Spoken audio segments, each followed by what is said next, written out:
You've been provided the following figures regarding high-tech industries.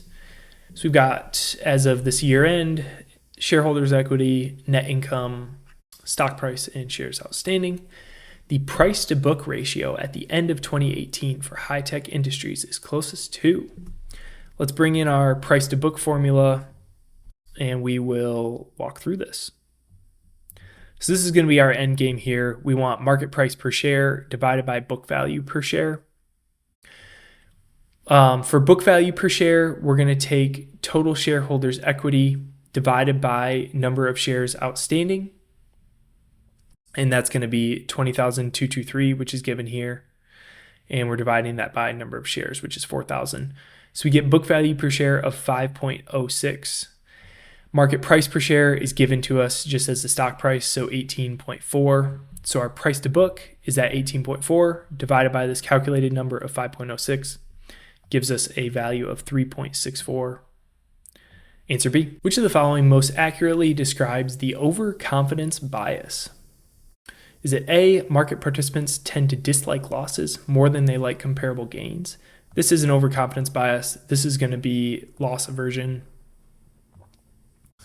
B, market participants tend to trade with other investors while potentially ignoring their own private information or analysis. This is going to be herding, where we're doing what other investors are doing and following the herd, essentially.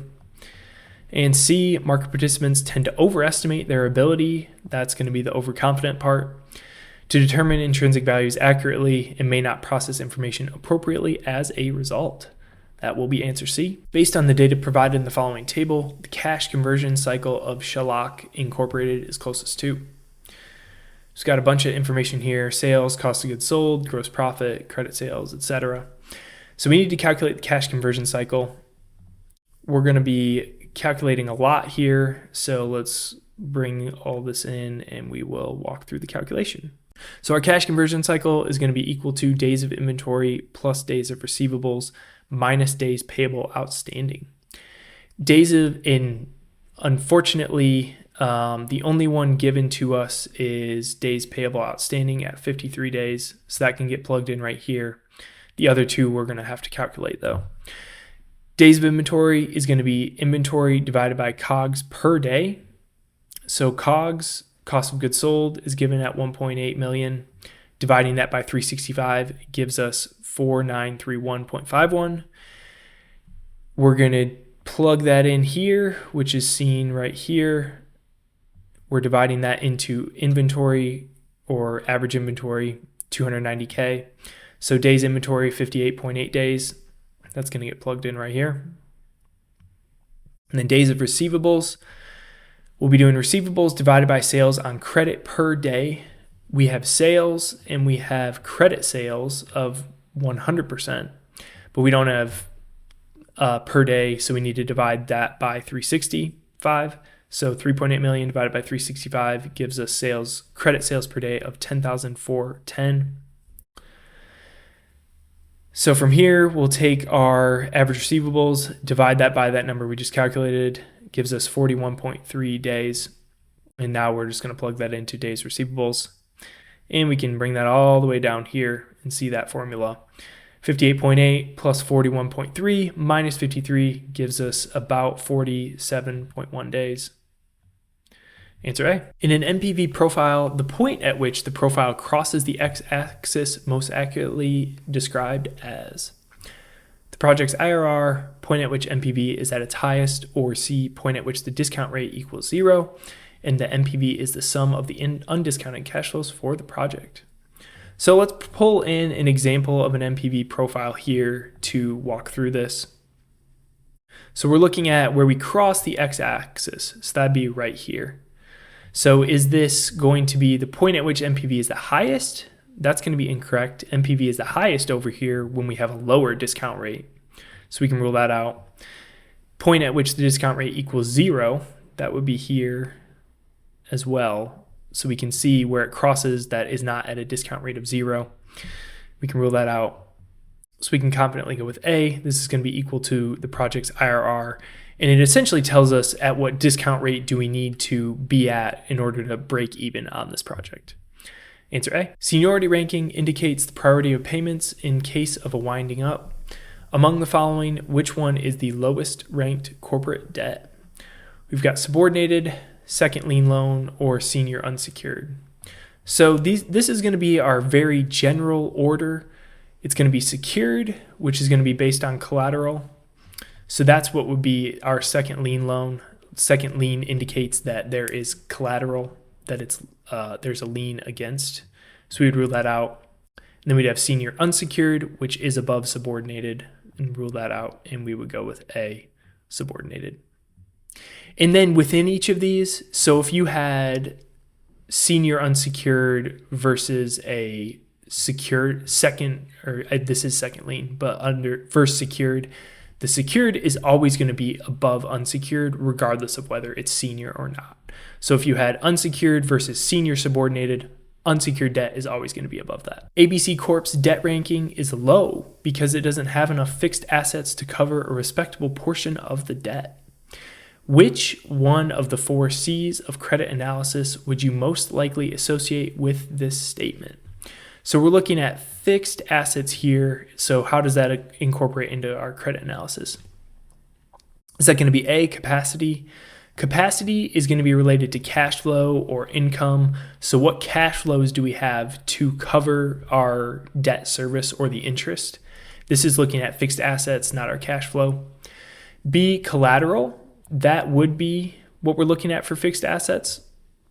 So think of something like a real estate, where real estate is the collateral and that's your fixed asset. And then you might have a mortgage on that where you have payments, but your collateral is obviously the debt, or your collateral is the underlying real estate there. And C, character. This is not going to be related to assets. It's going to be related to the character of the management team and how credible you think they are in running the business, basically, to eventually pay back their money. Answer B, a positive duration gap would most likely expose the investor to. Is it A, reinvestment risk and market price risk, B, market price risk from increasing interest rates, or C, reinvestment risk from decreasing interest rates? So a positive duration gap is going to be when our Macaulay duration is greater than our time horizon. So what this essentially means is that we own a bond. Let's say it has a duration of 7 years, but I have a 5-year time horizon. So when that 5-year time horizon comes around, I'm going to have to sell part or all of my bond in order to fund that time horizon obligation. So the type of risk this is going to create is market price risk. There's not going to be reinvestment risk because I'm not going to have to reinvest my bond in order to meet my time horizon. Reinvestment risk would come from when our duration is lower than our time horizon. So if we had a time horizon of 7, let's say, and a duration of 5, at the end of that 5 years, I still have 2 more years to go. So then I would have to reinvest. So that's where the reinvestment risk comes into play. We're going to have market price risk because we're going to have to sell this bond. If we have to sell this bond at 5 years after an increase in interest rates, that bond could be trading at a discount, and so we might not get our full par value back. Answer B, an analyst needs to value a 4-year 5% annual coupon payment bond, bond K, which is not actively traded. The analyst could find some other bonds, however, with comparable credit quality. Bond L, we've got 3 years, 5.5 coupon payment with a bond at trading at 108. And then bond M, 5 years, 4.5 coupon trading at 105. So we've got a 3-year bond and a 5-year bond. We're looking at a 4-year bond is what we want to price. Which of the following is the closest to the yield to maturity of bond K? So we don't have enough information to price this bond, but we do have information here. And so what we're going to do is, because this is a 3-year and this is a 5-year, we're going to take the yield for both of these, which we can calculate using time value of money. And then we're going to take that average yield between the two to determine what the yield for the 4-year should approximately be. So here's what this is going to look like. I'm not going to bring in the calculator to punch in all these numbers, but for bond L, we have N of 3. We don't need to adjust that since we have annual coupon payments. Interest rate is what we're going to solve for our yield to maturity. Present value is our price of 108. 5.5 coupon, and future value is the par of 100. We solve that, we get 2.69. And then it's going to be the same thing for bond M. We're going to plug in all these numbers using time value of money to get that yield. We'll take this 3.4 yield, add that to 2.69, divide by 2 to get our average yield of 3.045. And if we round that, we get close to answer A, 3.05%. Contingent convertible bonds are most appropriately referred to as a debt instrument that A, converts from debt to common equity automatically if a specific event occurs. That is going to be what a contingent convertible bond is. And it's kind of right there in the name. It's a contingent convertible bond. It's contingent on the specific event occurring, and then it automatically converts.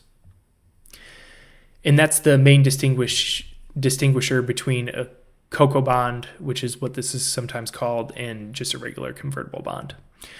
B, give their holders the right to buy the firm's common shares at a given price over a given period. This is going to be a rights offering, not a contingent convertible bond. And C, give their holders the option to exchange the bond for a specific number of shares of the issuing corporation's common stock. This is going to be just a normal old convertible bond. Again, that main difference here is event occurs, automatically triggers this, whereas the convertible bond is going to be more so just an option that you're holding. Answer A. An analyst is comparing two corporate bond issues, X and H. He has compiled statistics for the two bonds. The analyst would like to determine which bond offers a higher yield to maturity when the yields are stated on a monthly bond basis. So we've got X and Y, and we have annual coupon rate of X and Y. And then we have that frequency. So Y is already priced monthly. We need to convert X likely to figure out which is going to be a higher yield. Believing that bond Y is riskier than bond X, the analyst would most likely conclude that the additional compensation offered by the former is closest to. So the first thing we need to do is convert this to monthly compounding to figure out that risk, and then compare that to the 6.15 to understand what the additional compensation is there. So let's pull in this information first, and then I've got this right here as well. So this is how we're going to do this conversion. We're going to do 1 plus the current yield divided by 4 for the current quarterly compounding, and that's going to be raised to the 4th power. And then we're going to do that equal to 1 plus this value, which we'll solve for. We'll call that X, and then we're dividing that by 12 and raising that to the 12th power.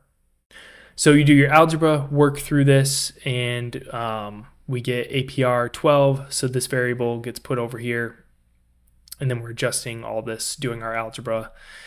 And we end up with a yield on a monthly basis of 0.05643. So we compare that to our 6.15 yield, which gives us additional compensation of 0.00507 or 50.7 bips. Answer B.